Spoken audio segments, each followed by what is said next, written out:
Katt Williams just gave his first interview since Jim Carrey's clone appeared at the 2026 César Awards, and he's naming names. It's April 2026, and everything Katt said about Hollywood and the elites running it has turned out to be true. Now he's exposing the celebrities who were silenced for speaking out and asking the question nobody wants to answer. Who's next? I think everything is controlled and regulated. And when asked whether there's any way to find who's pulling the strings, Katt didn't hesitate. We're past that. We don't protect the whistleblower. We don't honor the person who tells us who it is. Matter of fact, when they get him, we're going to say, "Oh, I could have told you that was going to happen." They were telling too much truth. Back in March, Jim Carrey showed up at the 2026 César Awards after months completely out of the public eye. And something was off. His jawline, his eyes, his facial features, all different. Worse, nothing he was saying lined up with the man the world had come to know. Ever since The Mask launched him to the top of Hollywood, Jim Carrey had been one of the industry's most vocal critics. He called it rotten to the core. He called it meaningless. Even while accepting major awards, Jim said the same thing over and over. Hollywood is lying to you. None of it is real. Then in March, that all changed. He showed up at the Césars talking about how much he loved the entertainment industry, how proud he was to be there, even joking about practicing his acceptance speech in French. Compare that to the Jim Carrey who showed up at New York Fashion Week in 2017 and said this: "There's no meaning to any of this. I wanted to find the most meaningless thing I could come to and join, and here I am." He told the interviewer he didn't believe in icons, didn't believe in personalities. "I believe we're a field of energy dancing for itself." This wasn't a bit. This was a man who had genuinely grown disillusioned with everything Hollywood stood for. And it wasn't just one moment. For years leading up to his disappearance, Jim had been pulling away from the industry, skipping award shows, talking openly about quitting. During an appearance on Jimmy Fallon's show, he even pointed to what he called the secret symbol of the Illuminati and said he was there to blow the lid off it. Talk show hosts, people on television, people in sitcoms, they've been hired by the government to distract you, to make you laugh and keep you docile so you don't know what's really going on. The audience laughed. But Jim wasn't laughing. After his César appearance, fans and insiders alike started saying the same thing. Jim Carrey had been cloned and replaced with someone sent to shut him up. And as wild as that sounds, it's not just fans making the claim. Some of the biggest names in music and entertainment have been warning about exactly this for years. If you speak out against the industry, they will come for you. Sometimes they clone you. And sometimes artists end up dead under circumstances that conveniently benefit the people at the top. In business, nothing is coincidental. When these artists get killed, somebody makes big money. They don't have to deal with that artist anymore, don't have to validate the contracts. Now they only deal with the estate, see them once a year, and the money just keeps going up.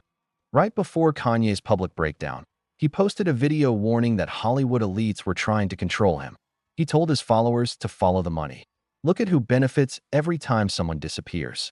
And then, almost on cue, Kanye started behaving erratically and reversing everything he had ever stood for. The extreme change in both behavior and appearance led many to believe Kanye had been replaced. He had even said it himself. If he ever came back looking and talking differently, it wasn't him. Before that shift, Kanye had been relentless. "I wake up every day surprised I'm alive because of how many threats I've gotten.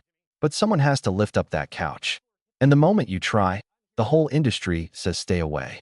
He also revealed that his trainer turned out to be connected to a Canadian military intelligence program that specialized in psychological operations. He said they tried to medicate him with amounts of lithium that he refused to take. "If I had taken that medication, I would not be here." It would have been. He was deeply troubled. We miss him. We love his music. Like Britney Spears. Like Michael Jackson. Now Katt has named multiple celebrities he believes are next. And all of them have said, in their own words, that they know what's coming. Dave Chappelle was the most recent. During a live show, Dave told the audience he needed a code word. Something he could say on stage so his fans would know he had been compromised. "Just in case, we need a code. Something you know I would never say." He paused. "The code word is, I stand with Israel." Dave understood early what that industry was really about. When he was offered $100 million for his Comedy Central show, he walked away. Oprah asked if he was crazy. Dave explained it like this: A bushman traps a baboon by putting salt in a hole. The baboon grabs it, can't let go, and gets caught. In that analogy, I felt like the baboon.